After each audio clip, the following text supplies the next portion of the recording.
बिस्मिल्लाहिर्रहमानिर्रहीम। नाजरीन, आप देख रहे हैं निज़ाम टीवी और मैं हूँ राबिया अफजल। नाजरीन, इस वक्त हमारे साथ स्टूडियो में मौजूद है मियाँ मोहम्मद उस्मान अल दरवेश, तज्जियाकार। आइए उनसे बात करते हैं। जी अस्सलाम वालेकुम सर। वालेकुम अस्सलाम। कैसे हैं सर आप? शुक्र अल्लाह का, आप सुनाए ठीक हैं? जी अल्हम्दुलिल्लाह। सर, आप एक तज्जियाकार हैं, तो बताइएगा जो मुआशी सूरत हाल है उस हवाले से आप क्या कहेंगे? अम्मा बाद फ़ौज़ु बिल्लाहि मिनश शैतानिर रजीम, बिस्मिल्लाहिर रहमानिर रहीम।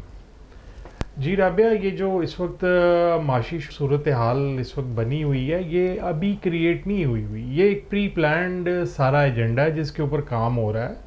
और ये अब से नहीं है, ये रिजीम चेंज जब आई उसमें फिर कोरोना को लाया गया। इसमें बहुत से ऐसे पहलू हैं जो कि अभी आवाम की नज़र से नहीं गुजरे, ना आवाम को इस चीज़ का पता है। ये कोरोना क्यों लाया गया, ठीक है, उसके बाद पूरी दुनिया की मईशत को क्यों हिलाया गया, ये इसके साथ सारी चीज़ें जुड़ी हुई हैं। हमारे मुल्क के अंदर अगर गुर्बत का हम कह रहे हैं कि जी गुर्बत का रेट बहुत बढ़ गया है, महंगाई हो गई है, तो आप अगर इसको कंपैरिजन करें बरतानिया में, जर्मन में, किसी भी और मुल्क के साथ करें, वहाँ पे भी इस चीज़ का आया।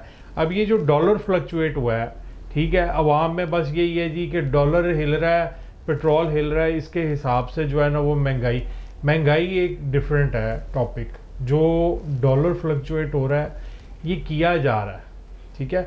आप इसको अगर इंटरनेशनल मार्केट को स्टडी करें, उसके मुताबिक चलें, तो डॉलर अगर इंक्रीज या डाउन हो रहा है, ठीक है, उसके साथ साथ आपकी सारी इंपोर्ट पे फ़र्क पड़ रहा है।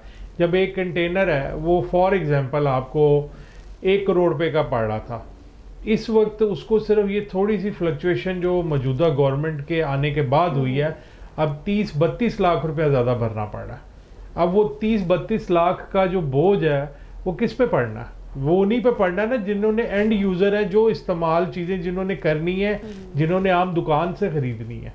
ये चीज़ जो है ना समझना बहुत ज़रूरी है। जो इकॉनमी है, आपकी मईशत है ना, इसमें फ्लक्चुएशन हुई है, महंगाई हुई है।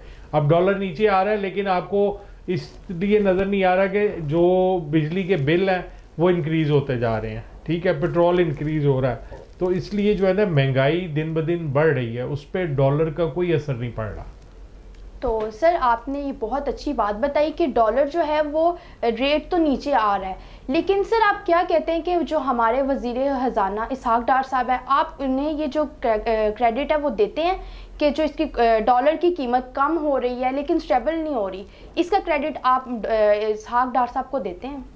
देखें, इसमें क्रेडिट अगर ज़ुबानी कलामी देना तो जिसको मर्ज़ी देते हैं। मेन चीज़ है कि आवाम को इससे क्रेडिट से या कौन लगा हुआ है इससे कंसर्न नहीं है। मेन चीज़ है कि आवाम की पहुंच में चीज़ें आनी चाहिए। अब जहां तक रहेगी डॉलर नीचे आने की बात है, ये आप सबसे पहले इस चीज़ को समझें कि हमारा मुल्क जो है ना ये थर्ड वर्ल्ड कंट्री है, ठीक है। तो कोई भी थर्ड वर्ल्ड कंट्री जो है वो खुद से अपनी पॉलिसियाँ नहीं बनाता, अपने ऊपर इम्प्लीमेंट नहीं करता। इनको लिखा लिखाया स्क्रिप्ट दिया जाता है, उस पर सारी शर्तें तय होती हैं, फिर इनको कर्जे भी दिए जाते हैं, फिर ये, और हमारे मुल्क के साथ भी यही सूरत हाल है। अब डॉलर फ्लक्चुएट हुआ, डॉलर नीचे आया, पेट्रोल नीचे आना चाहिए था। इस वक्त जिस हिसाब से आलमी मंडी में ऑयल और डॉलर नीचे आया है, इस वक्त आपका पेट्रोल 100 रुपये में मिलना चाहिए था, ठीक है, लेकिन वो नहीं हुआ। क्यों? क्योंकि IMF में, वर्ल्ड बैंक में, इधर उधर जहाँ पे भी बैरूनी कर्जे लिए जाते हैं उनमें कुछ शराइत लिखी जाती हैं जो एग्री करते हैं हुक्मरान। तो अब अगर वो सिर्फ डॉलर को ऊपर नीचे करते रहें, बाकी चीज़ें ना, पेट्रोल ना करें, आपकी बिजली सस्ती ना करें, आपके मुल्क में प्रोडक्शन कहाँ से सस्ती होगी? कौन बंदा, यानी कि अगर ट्रांसपोर्ट का कैरेज पड़ रही है तो वो अपनी चीज़ें कैसी सस्ती करेगा? पूरी आवाम के पास डॉलर तो नहीं पड़े हुए ना।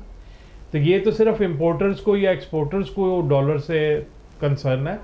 बाकी अवाम ने तो रुपए खर्चने हैं, सहूलतें लेनी हैं, वो सस्ती हो नहीं रही, तो इसलिए क्रेडिट देना किसी को नहीं बनता इस चीज़ का। ये अभी थोड़े दिन आप देख लें, ये अभी नीचे आया, ये फिर दोबारा ऊपर चले जाना है, क्योंकि इन्होंने वो शर्तें पूरी करनी है। उसमें लिखा गया है कि हम पेट्रोल भी महंगा करेंगे, हम बिजली भी महंगी करेंगे, डॉलर भी महंगा करेंगे। सर आपने बिल्कुल अच्छी बात की। देखिए सर, डॉलर जो है वो रेट नीचे तो आ रहा है, लेकिन जो मार्केट की चीज़ें हैं वो बहुत ज़्यादा महंगी हो रही है, जैसे कि आपने कहा पेट्रोल, दालें वगैरह। लेकिन जो मोबाइल एसेसरीज़ हैं, मोबाइल फ़ोन्स हैं, इनकी जो है ये भी इंपोर्ट और एक्सपोर्ट में भी बहुत ज़्यादा मसला आया हुआ है, और इनकी जो रेट हैं वो भी बहुत ज़्यादा हाई है, लेकिन जो ब्रांड्स हैं वो भी अवेलेबल नहीं है। इस हवाले से आप क्या कहेंगे? देखें, ये जो आपकी लग्जरी आइटम है ना, मोबाइल आपका एक लग्जरी आइटम में आता है, ठीक है। हम हर चीज़ दूसरे मुल्क से मंगवा रहे हैं, ठीक है। हमारे पास टेक्नोलॉजी है, हमारे पास काबिलियत है, हमारी यंग जनरेशन जो है उसमें स्किल्स हैं, काफ़ी हिडन स्किल्स हैं। हम फॉरेन कंट्री पे क्यों रिलाई करते हैं? हमने एक सुई भी बनवानी होती है, हम भागे जाते हैं दूसरे मुल्क में, ठीक है। हमने कोई ऐसी चीज़ बता दें जिसमें हम ये यहाँ तक हम खुद कफील हों, यानी कि हम खुद बनाने वाले हों। कपास थी हमारी, ठीक है, कॉटन जिसको बोलते हैं।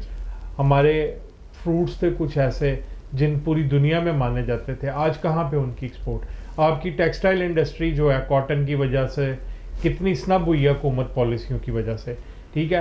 अब जो इंडोनेशिया, श्रीलंका, फिलिपाइन, बांग्लादेश, ये 4-5 मुल्क आपसे कई गुना आगे निकल गए हैं। आप इन अ शॉर्ट टाइम में आपके समझ लें कि 4-5 साल 10 साल के अरसे में उन्होंने इतनी तरक्की कर ली है इस टेक्सटाइल इंडस्ट्री में कि अब जो मार्क स्पेंसर, लिवाइज, ये बड़े बड़े जो ब्रांड्स हैं वो इन कंट्रीज से मैन्युफैक्चर करवा रहे हैं। और हम क्या कर रहे हैं? हम अपने ही मुल्क के लिए ये चीज़ें मैन्युफैक्चर नहीं कर रहे। हमें इस चीज़ को देखना होगा कि जो चीज़ें हम अपनी मेड इन पाकिस्तान यूज़ कर सकते हैं ना, वो करें, ताकि ये इकॉनमी उससे बेहतर होगी। ना कि ये नहीं है कि अब ये जी लेटेस्ट फ़ोन आया जी वो हम ब्लैक में ख़रीद रहे हैं, ठीक है, गाड़ी है वो ब्लैक में ख़रीद रहे हैं। बहुत शुक्रिया सर आपका, आपने अपना कीमती टाइम हमें दिया। जी नाज़रीन, ये थे मियां मोहम्मद उस्मान जो कि सीनियर तज्ज़ियाकार हैं। इन्होंने हमें बहुत अच्छी इन्फॉर्मेशन दी और बहुत अच्छी अच्छी बातें बताई। इसके साथ ही हमें दीजिए इजाज़त। अपना रखिए ढेर सारा ख्याल। अल्लाह निगहबान। We have witnessed so much difficult times together. Whether it was COVID-19 or it was economic crisis or the recent floods. But Kingdom Valley has always tried to ease and comfort our dealers and clients. In addition to that, another big surprise is coming soon. Get ready. It is happening now.